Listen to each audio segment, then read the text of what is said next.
Gusto niyo rin bang baguhin ang background ng inyong Gemini AI photos tulad nito? Tara guys, sundalin niyo ako at ituturo ko sa inyo. Punta tayo sa ating Chrome at i-search ang Gemini AI. At pag nakita niyo na ay i-click lamang ito.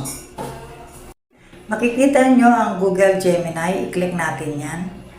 At pagkatapos ay makikita natin ang hello at ang pangalan niyo. Punta tayo sa plus sign na nandirito sa ibaba, upload files, media, at sa image na nasa taas.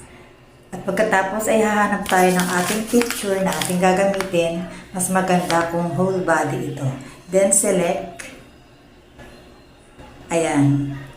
Pag nakita na natin yung ating picture ay atin na siyang i-send.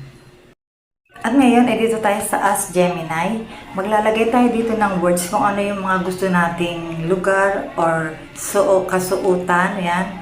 Ayan, ito lang ang aking ilalagay. Medyo maiksi lang siya. At pagkatapos niyan ay atin na siyang isi-send. Ayan, click natin.